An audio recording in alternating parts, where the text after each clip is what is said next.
Arnoldo, Diana, Temoris, tenemos varios temas. Antes de entrar a algunos de ellos, todavía tenemos tantito tiempo. ¿Qué opinas, Arnoldo Cuellar, sobre el tema de la evolución del tema de los desaparecidos, la conducta, la postura del gobierno federal, las recientes declaraciones del presidente del comité relacionado con estos temas en la ONU? En fin, ¿cómo vas viendo la discusión de un lado y de otro, Arnoldo? Con tu micrófono abierto ya. Ya me controlan desde allá de la cabina central. Si Houston. así nos controlaran, este mundo está bajo control. Algo está bien, Arnoldo.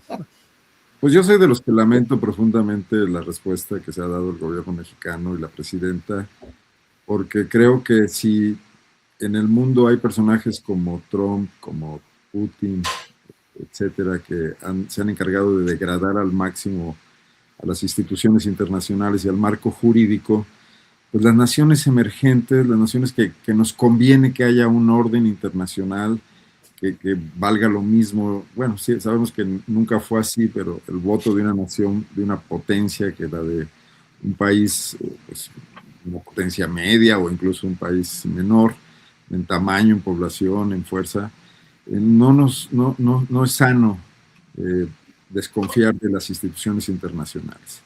Yo creo que había que hacer ahí una labor de litigio. No sé qué tanto cuidado le pusieron los funcionarios durante las administraciones de Andrés Manuel López Obrador y de Claudia Sheinbaum en el mismo seno del Comité para la Desaparición Forzada de las Naciones Unidas, pues establecer con claridad un diálogo productivo, que no se trata únicamente de ir a mostrar que se hace la tarea, cuando el problema en realidad existe desde hace mucho tiempo y no ha disminuido de manera sensible. Ni siquiera el tema de atender las consecuencias de tantos años de pues un Estado fallido. A esas personas, a esas 130,000 personas les falló el Estado de una u otra manera, por iniciar guerras, por descuidarlas, por descuidar el trabajo del Estado como debe ser, por la frivolidad de las administraciones, o por cierta cerrazón y por el planteamiento,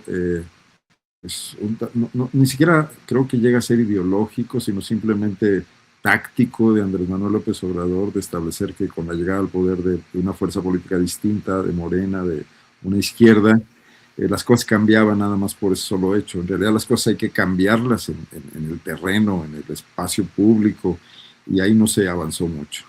Yo todavía recuerdo cómo la designación de funcionarios como Encinas, como Carla Quintana, pues despertaron una expectativa muy interesante. Era cuando Carla Quintana vino a Guanajuato a escarbar, a sumarse a un colectivo aún muy desorganizado, muy espontáneo, de buscadoras en el municipio de Salvatierra, en Guanajuato, para encontrar una de las fosas más grandes, quizás la más grande que tiene este estado en el año 2021, si mal no recuerdo, o 2020. El panismo gobernante en Guanajuato salió a agredir a Carla Quintana y dijo: es una enviada de la 4T, quiere desprestigiar al gobierno de Guanajuato. Bueno, ese es el argumento que hoy veo acá, ¿no? Y dejando de lado el hecho objetivo de que ahí había 80 personas asesinadas, Claro. que era lo que debería importarnos. Entonces me parece que ese es el tema que debería importarnos, y que el otro lenguaje, de que hizo la Comisión Nacional de Derechos Humanos, lanzándose contra el Centro PRO, etcétera, sale sobrando. Me parece escasamente humanista. Si quieren darle un cuerpo al humanismo mexicano, que ese sí quería construirlo como una ideología, creo que tendría que tener respuestas muy distintas frente a estos temas, ¿no? El problema sigue ahí, y lo que me parece más claro es la complicidad que se estableció entre la Cuarta Transformación y las Fuerzas Armadas mexicanas, de mutua utilidad a ambos en varios terrenos, y que, bueno, pues han sacado este rédito ahora y han cambiado radicalmente lo que era un discurso político que iba en otro sentido. Bien, gracias. Gracias.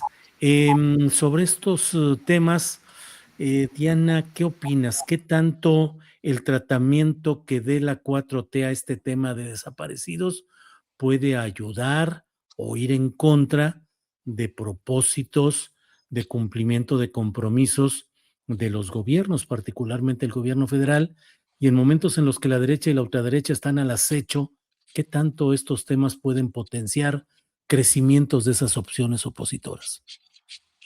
Bueno, bien sabemos que esas opciones opositoras están ávidas de aprovechar cualquier resquicio y tensión interna del propio gobierno, ¿no?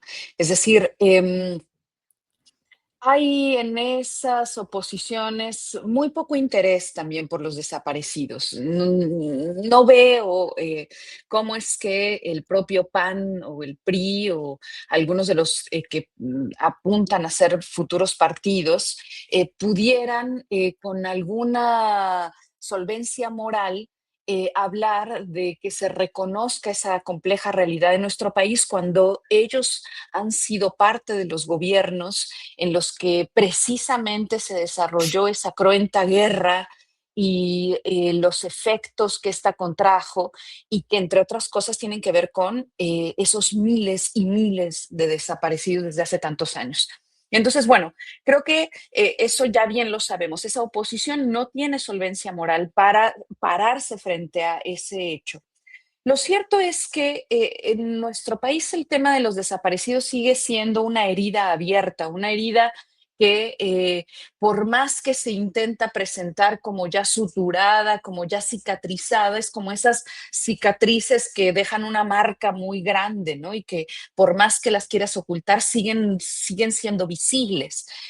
Y a veces son muy desafortunadas muchas de las declaraciones que se hacen desde la 4T cuando lo que se intenta es mostrar las efectivas y que pueden ser argumentos que tengan fundamentos sobre cómo es que hay que matizar el tema de las desapariciones respecto, no matizar, sino más bien apuntalar correctamente al hecho de que quiénes son los responsables de esas desapariciones, de dónde, digamos, cuáles son sus fuentes y cómo se pueden documentar.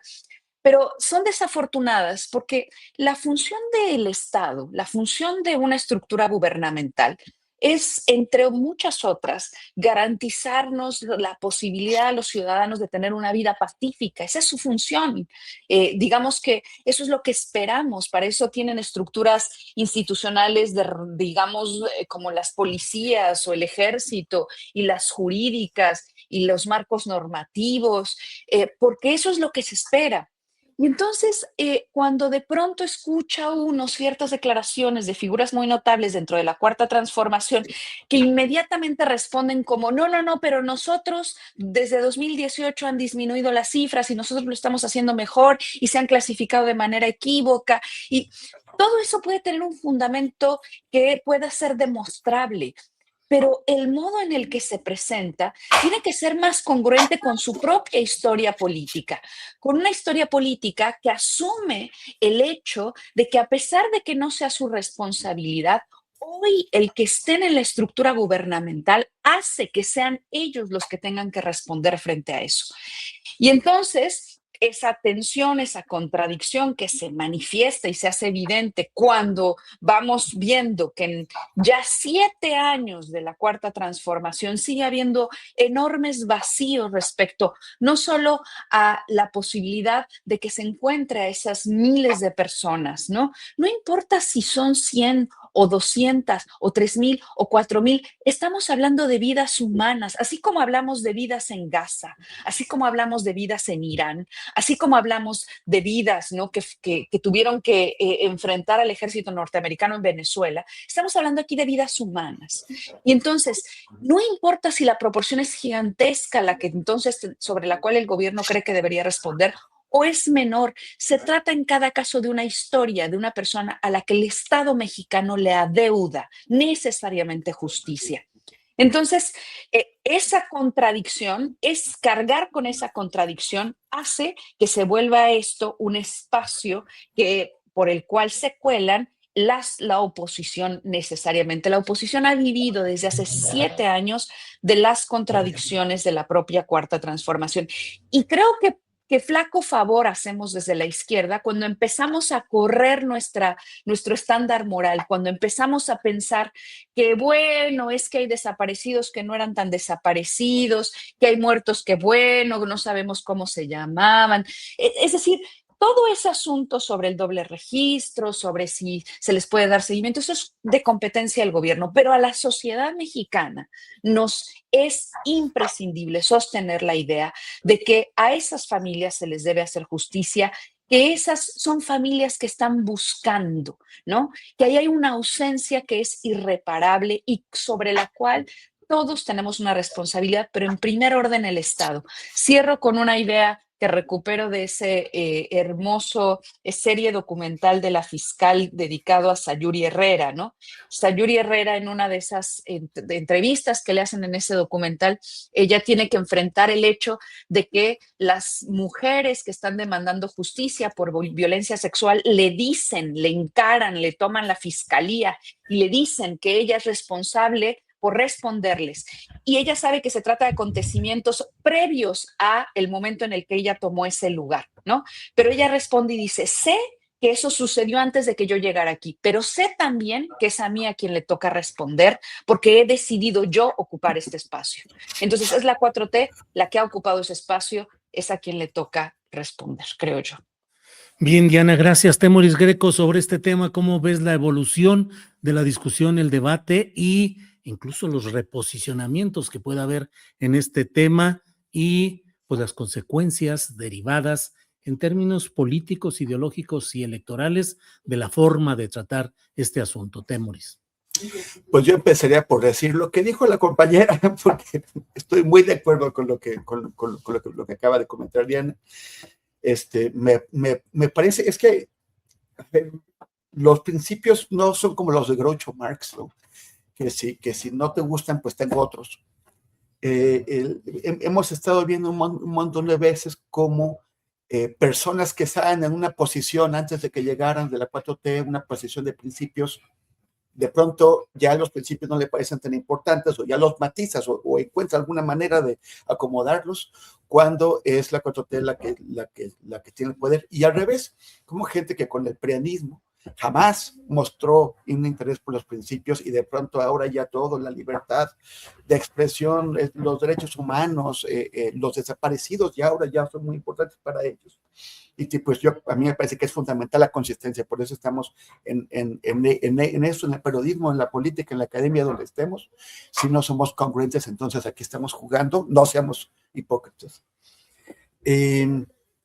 Cuando al principio del genocidio en Gaza, en noviembre del 23, o sea, llevaba un mes de ofensiva Israel, ya había 7,000 muertos. Eran los primeros de los que después serían 70,000, según el conteo del Ministerio de Salud, seguramente son más. Pero en aquel tiempo ya estaban empeñados en descalificarlos y le preguntaron a Joe Biden que qué opinaba de los 7,000 muertos que habían matado a Israel. Y él dijo que no, que él desconfiaba de las cifras porque eran de Hamás. Entonces, bueno, pues si no confías en las cifras de Hamás, pues ¿cuáles son las buenas, según tú? ¿Cuánto es demasiado para ti?